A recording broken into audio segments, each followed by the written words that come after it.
Good evening, my friends. It's such a joy for me to be talking to you this evening as you celebrate during this dinner on a journey that you have been on through this coaching process. My name is Philip Kitoto. I'm currently the General Superintendent. Other people would say the Archbishop for the Kenya Assemblies of God churches in Kenya. That brings together close to 4,000 churches all over Kenya. So basically, I've had the opportunity to travel the breadth of Kenya to see what really happens out there in our nation. So what you do as parliamentarians and those of you who may be in the room in other capacities, maybe as senators, you do an amazing job. It's always been that when things don't work, people tend to blame, point a finger. The problem has to lie with someone, somewhere. But my mind goes back as I would like to reflect on a few things as you have this dinner. My mind goes back to when God created us and the mandate that He had for us. The first mandate was for us to take domination. And domination was not to become a selfish agenda, but rather domination was to take the resources that God had created and be able to manage them on His behalf. And that brings us right into the discussion about the big picture about stewardship. See, stewardship is not about just stewarding of self, but rather the way you steward self helps you to be a citizen or a person that will be the reflection of what God would have wanted in the lives of others. So as a church, we asked ourselves over the years, what do we do to help create an environment where we can all grow to become the people God wanted us to be? We see in Christ a demeanor and a lifestyle that He was God, but yet He did not push Himself around as one. He was born in a manger. He washed the disciples' feet. In fact, when they came to arrest Him, it appears they had to look for somebody to pinpoint who He was. Could it be that He was such a common person among people that it was hard to recognize Him? You see, when we look at Jesus, we see a demeanor of simplicity, a demeanor of saying, I have everything, but yet all that I have is in the Father. So I think when leaders begin to look at themselves from that angle, they don't push their agenda. They allow God to bring them to that place where they can see their influence, but yet at the same time, they are servants of the people. Of course, there has been all this big talk about servant leadership, and it seems to be a head knowledge, but really, how many would wash the disciples' feet the way Jesus did? So Jesus learned to submit to the will of the Father. He learned to walk with the will of the Father. The other person that really helps me look at how we need to steward ourselves is Joseph. Joseph had a dream about himself. He was a very young leader. He had a dream of becoming, the brothers bowing before him. We know that the brothers had jealousy about him. They snatched him his coat. He still stewarded his life with integrity. He was close to God. He never carried bitterness. He never pointed a finger.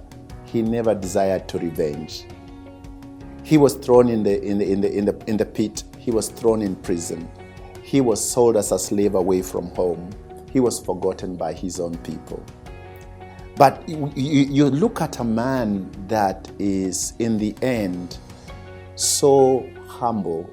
Even when he has everything, it's like he has nothing. When he meets his brothers, he has this big picture understanding of why he was given all that he had to steward.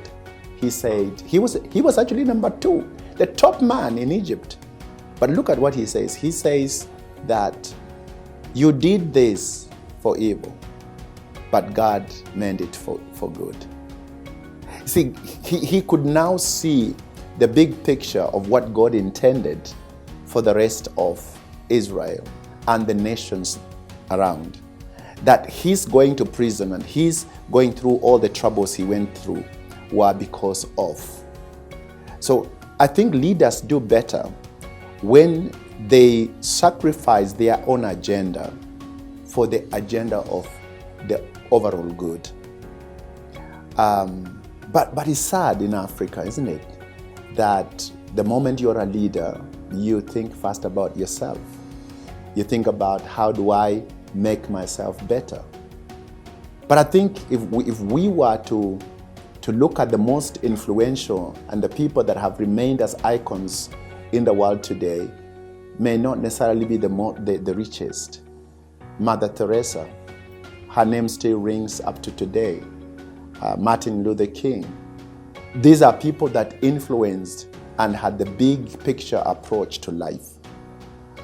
And I pray that as you steward yourself, that you will not look negatively at the things you go through, but you will allow the things you go through to mature you to become a better leader.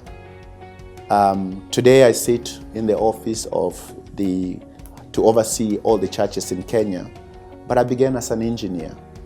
I stewarded my life and served as an engineer without promotion for many years. Over 10 years, 15 years, never had any promotion. But I served all the young people that came through my hands. All of them became big bosses in other stations within the company that I worked with. But I chose never to allow these things to make me bitter. And that has been my journey until when I became even senior pastor of one of the very senior churches in this city, International Christian Center. For a period, and God just said to me, again, live with a big picture approach. And I brought up others who took over even before I knew where God was taking me. And it's not until 2 months after I handed over the churches that I could look back now and I'm saying, God, so you are preparing me to lead the whole denomination when you are doing all this. And was it painful serving the agenda of others and not mine? Of course. But let me say that the seed we plant today is so key in who we become tomorrow.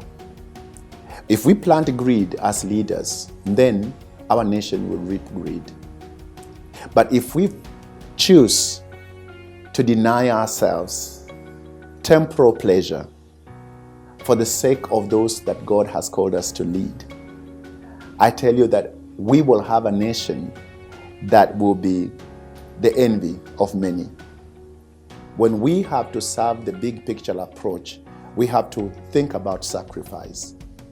And how many leaders, even Nelson Mandela and many others, that you cannot see an element of sacrifice. And so our young people today, when you talk to them about leadership and when you talk to them about becoming influential people in life, they can do anything to get there, even if it means corrupting the path ahead. Because that's all they know. So they have never learned that a seed has to fall into the ground and die, and when it has died, it will produce much fruit. So I've discovered that sacrifice and allowing yourself to die to temporal pleasure for the purpose of the future good helps you to actually not just plant the seed for you reaping today, but the seed that will give food for many in the future. I pray over you blessing. And I pray that the journey ahead of you in your leadership will be graced by God. You see, sometimes good things are not the popular things. But yet, in the future, when we look back, is when we look back with joy and such a smile on our face, because that's the time we realize God was up to something bigger. So as you serve, God bless you. As you serve, God go with you. You may go through pain as you serve those above you. You may feel you are being used by those that you serve. But you know what? That is the joy of serving, because that's how Jesus served.